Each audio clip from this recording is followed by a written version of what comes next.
파트리크 G. 스킨트라고 하는 작가가 이 소설을 있는데요. 그 기피의 광요라는 이런 제목의 소설이 있습니다. 내용은 이렇습니다. 이 소설에 아주 젊은 그림을 아주 잘 그리는 젊은 이 화가가 등장합니다. 자, 그림을 잘 그리니까 이제 그림들을 모아서 전시회를 열었죠. 전시회를 열었더니 이제 많은 사람들이 와서 그 전시회를 봤습니다. 근데 한 평론가가 이렇게 이 그림을 보면서, 이 작가의 그림을 보면서 이렇게 평을 합니다. 재능도 있고 마음에 와닿습니다. 다만 아직 깊이가 부족합니다. 이 평론가는 이 작가의 작품을 폄훼하거나 그런 의도는 아마 없었을 것입니다. 이 그림을 잘 그렸기 때문에 좀 북돋워 주려는 이런 마음이었습니다. 그런데 그 다음날 신문에 이렇게 기사가 났습니다. 재능은 있으나 애석하게도 깊이가 없다. 자, 그러자 이 신문에 난 기사를 보면 사람들이 이 화가에 대해서 전부 다 그렇게 말하는 겁니다. 자, 저 사람은 그림은 좋은데 깊이가 없다. 이런 말들이 퍼져나가기 시작하는 것이죠. 근데 그 말을 들으면서 이 화가의 마음과 삶이 무너지기 시작합니다. 길을 걸으면서도 늘 머릿속에서 이 깊이가 떠나지가 않는 것이죠. 미술책을 보고 하는데도 계속해서 깊이를 계속해서 찾게 됩니다. 여행을 떠나도 깊이만 생각하게 됩니다. 그런데 도대체 그 깊이가 뭔지를 알아낼 수가 없습니다. 누가 와서 가르쳐 주지도 않는 것입니다. 그러다 이제 술을 마시기도 하고 밤을 새워 그림을 그려보기도 합니다. 그러던 어느 날 급기야는 여기 이런 데 생각이 미치게 됩니다. 무엇이냐면, 그래, 맞아. 나는 깊이가 없어. 그러면서 소리를 지르며 붓을 집어 던집니다. 그리고 안타깝게 얼마 지나지 않아서 세상을 떠납니다. 그런데 소설은 여기에서 끝나지가 않습니다. 계속해서 이어지는데, 그녀가 죽고 난 뒤에 이 평론가가 다시 글을 썼습니다. 그런데 이번에는 이렇게 글을 썼습니다. 그녀의 그림에는 삶을 파헤치려는 열정이 있었다. 깊이가 있었다. 이 평론가는 자기가 무슨 일을 하는지 아마 몰랐던 것 같습니다. 이 화가가 죽기 전에 들었어야 할 그 말을 조금 미리 해주었으면 얼마나 좋았을까요? 그런데 이 말을 죽은 다음에 듣게 됩니다. 저는 이것이 우리가 살아가는 이 시대의 모습이 아닐까 하는 생각을 갖습니다. 우리는 서로에게 평가의 잣대를 들이댑니다. 잘한다고 하기도 하고 부족하다고 말하기도 합니다. 조금 더 열심히 하면 될 것이라고 말하기도 하고 안 될 것이라고 말하기도 하는 것이죠. 우리는 주변에 있는 사람들을 이 판단의 자를 들이대고서 전부 다 평가하는데 익숙해져 있습니다. 우리가 그렇게 서로를 평가하고 판단하면서 우리는 서로를 시들게 하고 있는 것은 아닌가 싶습니다. 오늘은 위로라는 제목으로 하나님의 말씀을 살펴보려고 합니다. 오늘 본문 이사야 40장은 바벨론 포로기를 배경으로 하고 있습니다. 그러니까 이 본문 말씀을 먼저 들었던 사람들은 포로로 끌려갔던 이들입니다. 특별히 그들 가운데 어떤 사람들이 있었냐면 바벨론 포로지에서 태어났던 사람들도 있었습니다. 포로기를 살았던 이 백성들은 하나님께서 자신들을 버렸다고 이렇게 생각했습니다. 왜냐하면 이 호세아 선지자는 이런 말씀을 했기 때문입니다. 하나님을 버리고 우상을 섬기는 이스라엘을 향해서 너희는 내 백성이 아니다, 이런 말씀을 하였기 때문인 것이죠. 자, 그런데 오늘 1절 말씀은 이렇게 시작하고 있습니다. 1절 말씀 우리 같이 한번 읽어보겠습니다. 같이 읽습니다. 시작. 너희의 하나님이 이르시되 너희는 위로하라. 내 백성을 위로하라. 죄의 결과로 심판을 받아서 포로로 끌려가 고생하며 살아가야 했기 때문에 우리는 이제 버림받았다, 우리는 이제 끝났다, 이런 생각을 갖고 있었던 그 이스라엘 백성들을 향해 하나님 뭐라고 말씀하시냐면 너희는 내 백성이라고 말씀하시는 것이죠. 여러분, 하나님은 이스라엘 백성들을 포기하거나 버리지 않으셨다는 것입니다. 여러분, 오늘 하나님을 믿는 우리를 하나님은 결코 포기하지도 버리지도 않으시는 줄로 믿습니다. 오늘 이 말씀 속에서 우리가 같이 생각해 보려고 하는 것은 이 위로인데요. 위로라고 하는 단어, 이 단어는 그냥 우리가 서로에게 말로 해주는 그냥 따뜻하고 격려가 되는 그런 말을 오늘 본문이 말하는 그 위로는 아닙니다. 오늘 본문에서 말해주고 있는 그 위로는 어떤 위로냐면 우리가 정말로 위로받은 그 상태가 되게 만드는 것입니다. 우리가 정말 바라던 그 상태가 되도록 해주는 것을 오늘 본문이 말하는 위로라고 하는 뜻이 갖고 있는 의미입니다. 바벨론의 포로로 잡혀가 있던 그들이 소망했던 위로는 무엇입니까? 그냥 거기서 평생 잘 사는 것이 아니라 다시 돌아올 수 있겠다는, 다시 돌아오게 하겠다는 그 소망의 메시지일 것입니다. 하나님의 위로는 무엇이냐면 거기에서 너희들이 이제 다시 돌아오게 될 것이다 라고 말씀해 주시는 선언과 같은 것이죠. 그런데 오늘 우리가 이 본문 말씀을 같이 보면서 우리가 좀 기억해야 될 중요한 점이 하나 있는데, 그것은 무엇이냐면 이 위로를 하나님께서 직접 하나님 백성들에게 하시는 것이 아니라 하나님은 이 위로를 사람들에게 맡기고 계신다는 것입니다. 오늘 같이 읽었던 1절 말씀 보시면 이렇습니다. 너희는 위로하라는 것입니다. 이 너희는 누구냐면 복수입니다. 복수. 그러니까 하나님의 백성들, 하나님의 사람들, 이스라엘 백성들에게 이 위로를 지금 맡기고 계신다고 하는 것이죠. 하나님의 위로의 특징은 무엇입니까? 사람을 통해 흘러간다는 것입니다. 여러분, 우리에게 있는 이 마음과 감정을 뛰어넘는 우리의 상태를 바꿀 수 있는 하나님의 위로가 있습니다. 우리는 서로에게 하나님의 위로를 흘려 보내주는 위로의 통로가 되도록 하나님 우리를 함께 모아주신 것이죠. 여러분, 우리가 하나님의 그 위로를 옆에 사람들에게 전해주게 될 때 세상에 전해주는 그 말과는 다른 하나님의 위로를 얻게 된다고 하는 것입니다. 요즘에 그 인공지능이 아마 이제 사회적으로 여러분들 많이 들어보셨을 것입니다. 뭐 AI 하는데요. 여러분, 요즘에 그 인공지능을 통해서 자신의 속마음을 이렇게 털어놓는 분이 많이 계신다고 합니다. 상담을 하는 분들도 많이 계신다고 합니다.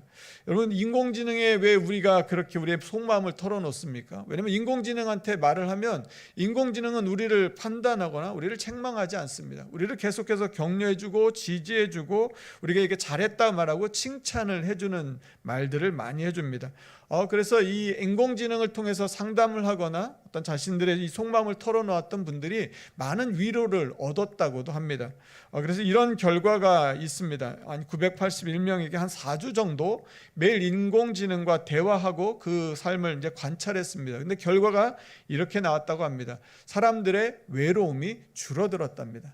그런데 또 한 가지 줄어든 것이 있었습니다. 인공지능을 통해서 대화를 많이 했던 사람들은 어떤 결과를 가져오게 됐냐면 사람들과의 만남, 사람들과의 대화도 함께 줄어들었다고 합니다.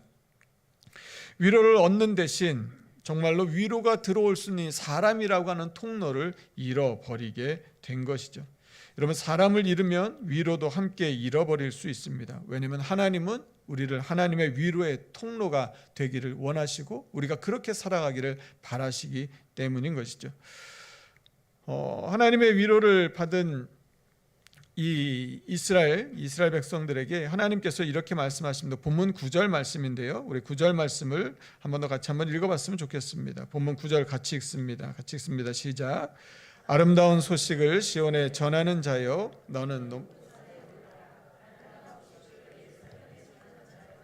너는 힘써 소리를 높이라. 두려워하지 말고 소리를 높여 유다의 성읍들에게 이르기를 너희의 하나님을 보라.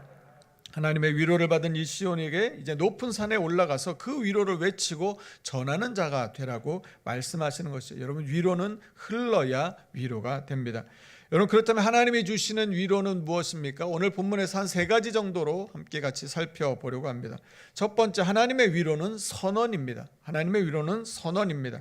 우리 본문 2절 말씀인데요. 2절 말씀이 이렇습니다. 너희는 예루살렘의 마음에 닿도록 말하며 그것에게 외치라. 그 노역의 때가 끝났고 그 죄악이 사함을 받았느니라.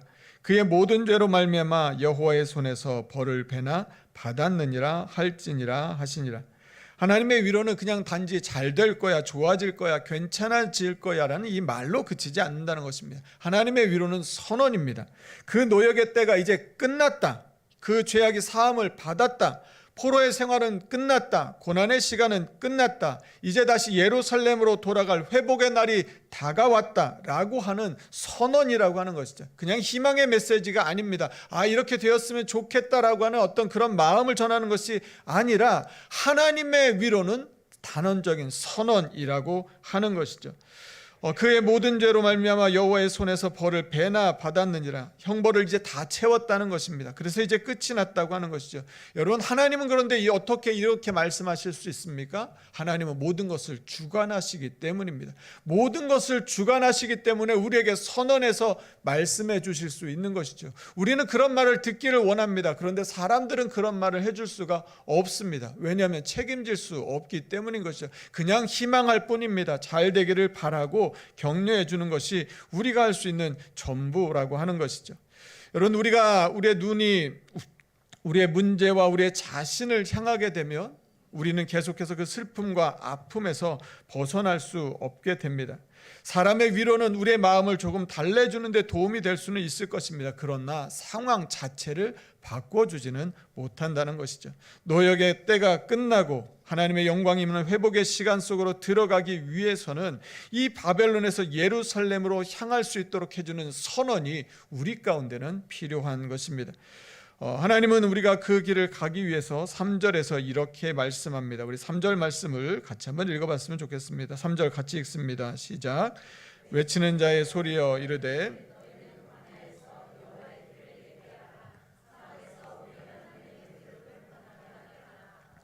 평탄하게 한다는 것은 이게 바르게 하는 것이고 바닥을 이렇게 고르게 하는 것입니다.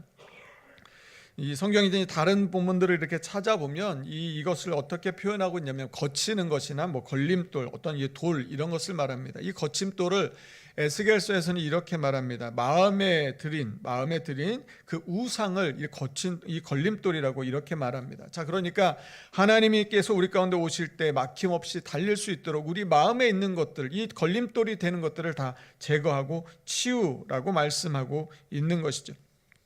그러면서 4절에는 이렇게 말씀하십니다. 골짜기마다 도두어지며 산마다 언덕마다 낮아지며 고르지 아니한 곳이 평탄하게 되며 험한 곳이 평지가 될 것이요.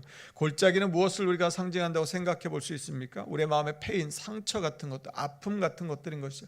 여러분, 이 패인 상처가 그대로 있으면, 골짜기가 도로를 가는데 달리는데 길이 웅퍽 패인 그대로 있으면 어떻게 됩니까? 도로가 무너질 수도 있는 것이죠.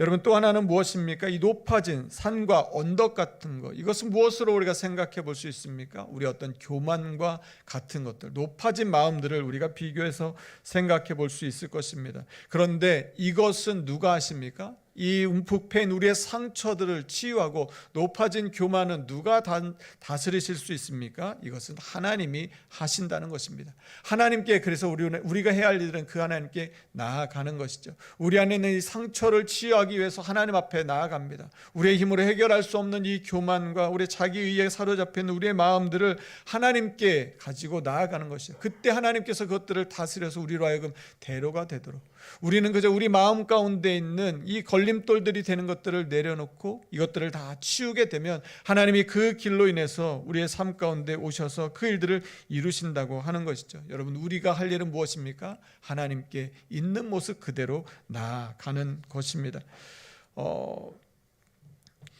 오늘 이 말씀에서 이렇게 우리가 하나님 앞에 다 치유되고 하나님 앞에 우리가 온전히 나아가게 되면 그 다음에 하나님의 위로를 얻게 되었을 때 우리의 삶의 변화가 나타나게 됩니다. 그것이 무엇이냐면 5절 말씀인데요.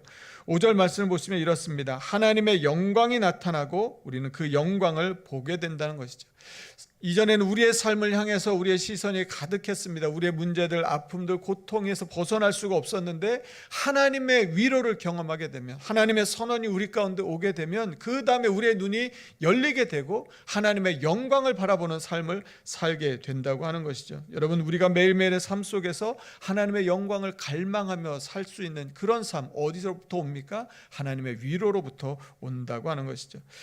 본문 말씀이 계속해서 이어집니다. 6절 말씀인데 우리가 두 번째 하나님의 위로에 대해서 한번 살펴보도록 하겠습니다. 본문 6절 말씀도 우리가 한번 같이 읽어보도록 하겠습니다. 같이 읽겠습니다. 시작. 말하는 자의 소리여 이르되 외치라. 모든 육체는 불이요 그의 모든 아름다움은 들의 꽃이니. 아멘. 자, 여기 본문에 이제 마지막에 그 아름다움이라고 번역된 단어가 있는데요. 제가 예배 때 많이 말씀드렸던 히브리어로 이 헤세드라고 하는 단어입니다. 그러면 전에 설명드릴 때 헤세드는 어떤 뜻이었습니까? 변함없고 신실하고 한결같은, 그래서 믿음직한 하나님의 그 사랑을 나타낼 때 많이 사용되었습니다. 그래서 성경에는 인자로 많이 번역되었던 단어인데요. 그런데 오늘 이 단어가 하나님 앞에는 하나님의 속성을 나타내는 바로 그 단어가 오늘 사람 모든 육체와 연결되었을 때는 그 뜻이 좀 다르게 사용된다는 것입니다. 이어지는 7절이 이렇게 말을 합니다. 풀은 마르고 꽃이 시들문 여호와의 기운이 그 위에 불미라. 이 백성은 실로 풀이로다. 하나님에게 사용되었을 때는 신실했습니다. 변함이 없었습니다. 한결같았습니다. 그런데 그 단어가 사람에게 쓰여지니까 어떻습니까? 꽃이 시들문, 위에서는 그의 모든 아름다움은 들의 꽃과 같으니라. 그래서 들의 꽃이 아름다움을 표현할 때 쓰였는데, 그런데 그 꽃은 어떻게 됩니까? 사람에게 오면 결국 시든다고 하는 것이죠. 풀은 다 마르고 꽃은 시들어 버리는 게 이게 사람들의 모습이라고 하는 것입니다. 여러분, 우리의 마음도 그렇지 않습니까? 우리의 건강도 그렇고 우리의 삶도 그렇고, 예전엔 건강하고 강성했는데 시간이 지날수록 시들고 마르고 연약해지는 것을 우리가 보게 됩니다. 그렇다면 그렇게 변화되는 우리가 어떻게 해야 한결같은 그런 마음, 그런 믿음으로 살아갈 수 있냐면, 오늘 본문 8절이 그것을 이렇게 말씀하고 있습니다. 오늘 본문 8절인데요. 풀은 마르고 꽃은 시드나 우리 하나님의 말씀은 영원히 서리라. 여러분, 하나님의 위로는 무엇입니까? 변해가는 이 세상 속에서, 풀이 마르고 꽃이 시들어가는 이 속에서 변하지 않는 것을 붙들게 주는 것, 변하지 않는 하나님의 말씀으로 나아가도록 하는 것이 바로 하나님의 위로라는 것입니다. 여러분, 다른 것이 우리의 위로가 되지 않습니다. 사람들의 말로는 잠깐은 우리가 위로를 얻고 힘을 얻을 수 있지만, 하나님의 말씀을 붙들게 되었을 때 마르지 않고 시들지 않는 견고한 하나님의 위로로 우리의 삶을 든든히 세워갈 수 있게 될 줄로 믿습니다. 하나님이 그 말씀을 우리 가운데 주시는 것이죠. 여러분, 세 번째로 우리가 같이 한번 또 살펴보려고 하는 이 세 번째 하나님의 위로는 무엇이냐면, 오늘 본문 10절과 11절에 나오는 말씀입니다. 하나님께서 이스라엘 백성들을 어떻게 지켜주십니까? 강한 팔로 지켜주시는데요. 10절에 이렇게 말씀합니다. 우리 10절 말씀도 우리 한 번 더 같이 읽어보도록 하겠습니다. 10절 같이 읽겠습니다. 시작. 보라, 주 여호와께서 장차 강한 자로 임하실 것이요 친히 그의 팔로 다스리실 것이라. 보라, 상급이 그에게 있고 보응이 그의 앞에 있으며. 자, 오늘 이 10절에 나오는 그의 팔에 단 이 팔이라고 하는 단어는 어디에도 나오냐면, 이스라엘 백성들이 출애굽할 때 나왔던 그 편팔이라고 하는 단어들이 많이 나오게 되는데, 그 팔과 같은 단어입니다. 그러니까 지금 하나님께서 강한 자로 임하셔서 이스라엘 백성들을 대적하고 무너뜨리고 괴롭혔던 그들 앞에 강한 자로 서셔서 편팔, 애굽에서 이스라엘 백성들을 출애굽시키셨을 때 그 능력의 팔, 권능의 그 편팔로 지금 지켜주신다는 말씀인 것이죠. 여러분, 하나님께서 하나님의 백성을 그의 편팔로, 애굽에서 인도해내셨던 그 구원의 팔로 우리를 지켜주시고 보호하시고 함께해 주시는 줄로 믿습니다. 하나님의 위로는 이런 능력이 있다는 것입니다. 우리에게 강한 능력으로 우리를 붙들어 주신다는 것이죠. 우리의 대적들을 향해서 이렇게 강한 힘을 나타내신 것이 하나님의 위로라는 것입니다. 여러분, 그런데 강한 이 적들을 향해서는, 원수들을 향해서는 이게 강한 팔, 편팔이 되어 주십니다. 그런데 하나님의 백성들에게는 어떻게 하실까요? 여러분, 그 강한 팔이 하나님의 백성들에게도 강한 힘으로 다가오면 여러분 어떻게 하겠습니까? 우리가 하나님 앞에 너무나 어렵지 않겠습니까? 그런데 오늘 본문 11절에 그의 팔이 이렇게 등장합니다. 우리 11절 말씀도 한 번 더 같이 읽어보도록 하겠습니다. 같이 읽습니다. 시작. 그는 목자같이 양떼를 먹이시며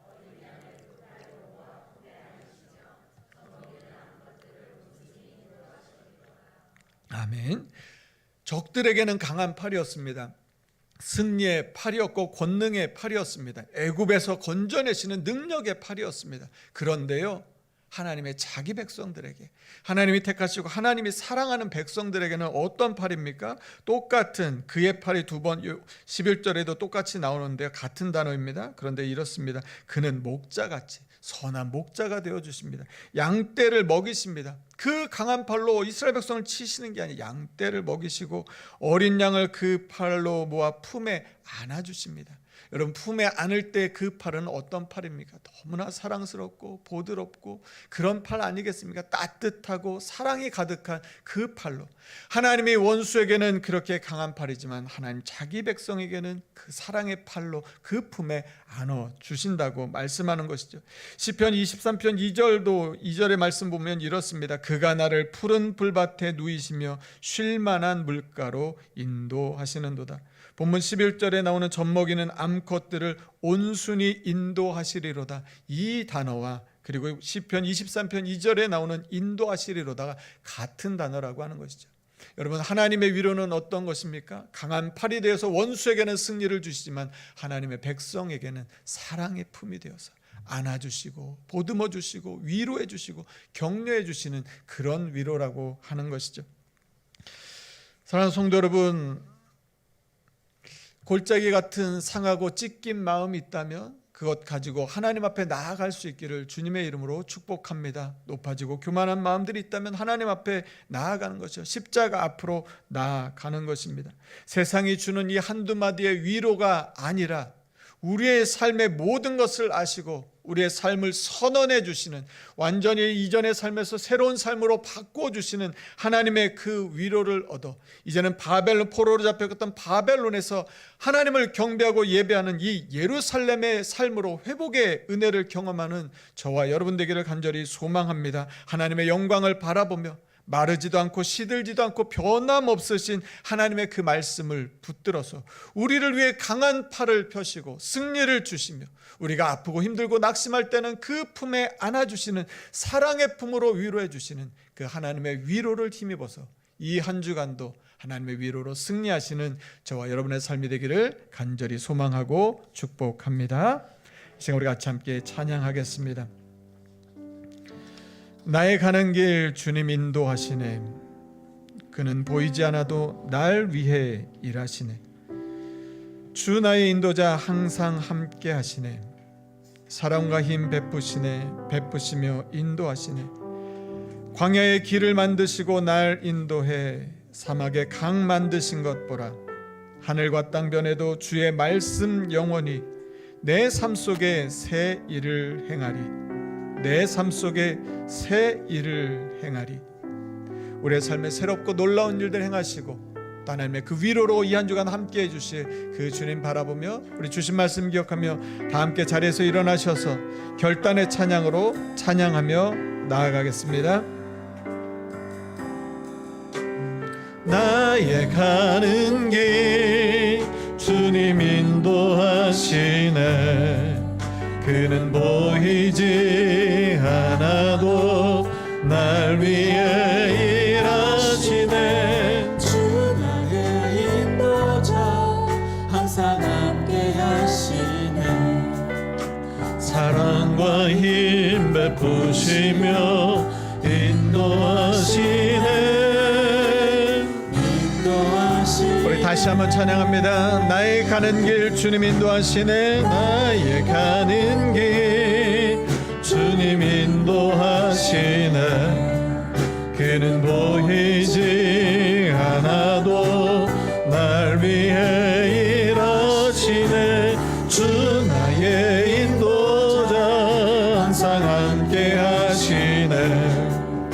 사랑과 힘 베푸시며 인도하시네. 광야의 길을 만드시고 날 인도해 사막에 강 만드신 것 보라. 강 만드신 것 보라. 하늘과 땅 변해도 주의 말씀 영원히 내 삶 새 일을 행하리.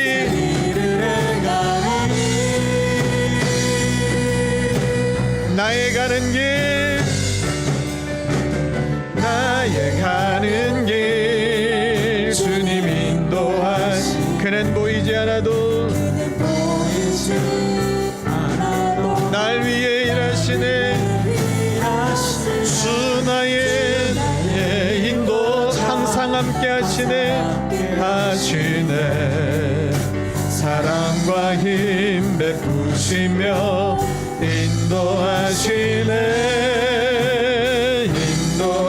광야의 길을 만드시고 광야의 길을 만드시고 나는 사막에 강 만드신 것 보라.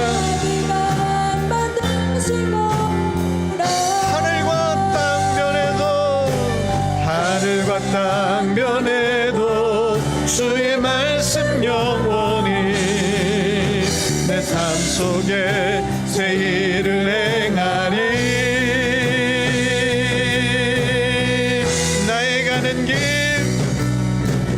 나의 가는 길 주님 인도하시네. 그는 보이지 않아도 날 위해 일하시네. 주 나의 인도자 항상 함께 하시네. 사랑과 힘 베푸시며 인도하시네.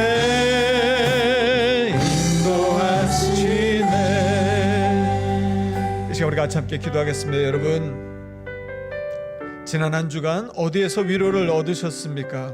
어떤 위로를 구하며 사셨습니까? 나는 너무 힘든데 사람들이 위로해 주지 않아서 속상하고 낙심되지는 않으셨습니까? 내 마음 알아주지 않아서 답답하고 억울하지는 않으셨습니까? 여러분, 우리가 어디에서 위로를 얻고 격려를 얻고 힘을 얻으며 살아갑니까? 사람들은 우리에게 한두 마디로 위로해 줄 수 있습니다. 우리의 이야기를 들어줄 수도 있을 것입니다. 여러분, 그런데 우리의 상황 자체를 바꿔줄 수는 없을 것입니다.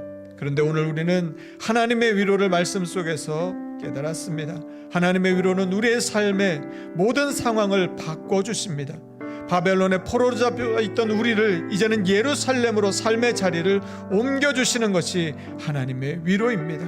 풀은 시들고 꽃은 마르지만 하나님의 위로는, 변함없는 하나님의 말씀은 늘 우리를 붙들어 주십니다. 변하는 것, 그런 것이 아니라 영원히 변하지 않는 신실하신 그런 말씀이 바로 하나님이 우리 가운데 주시는 위로입니다. 하나님의 위로는 원수에게, 대적에게는 강한 팔로 역사하시지만 오늘 우리에게는 따뜻한 품으로 사랑의 손길로 다가오십니다. 여러분, 우리에게 정말 필요한 것이 바로 이 하나님의 위로 아니겠습니까? 하나님, 이 한 주간 살아갈 때에 세상의 사람의 위로가 아니라 하나님의 위로를 힘입어 나아가게 하여 주시고 주님과 동행하게 하여 주시고 우리를 지키시고 보호하시고 사랑하시는 그 하나님의 위로로 승리하는 이 한 주간 되게 하여 주시옵소서. 우리 주신 말씀 기억하며 간절한 마음으로 합심하여 같이 함께 기도하며 나아갑니다. 하나님 감사합니다. 하나님, 이 시간 주님 앞에 간절한 마음으로 기도합니다. 하나님, 우리가 살아가면서 세상에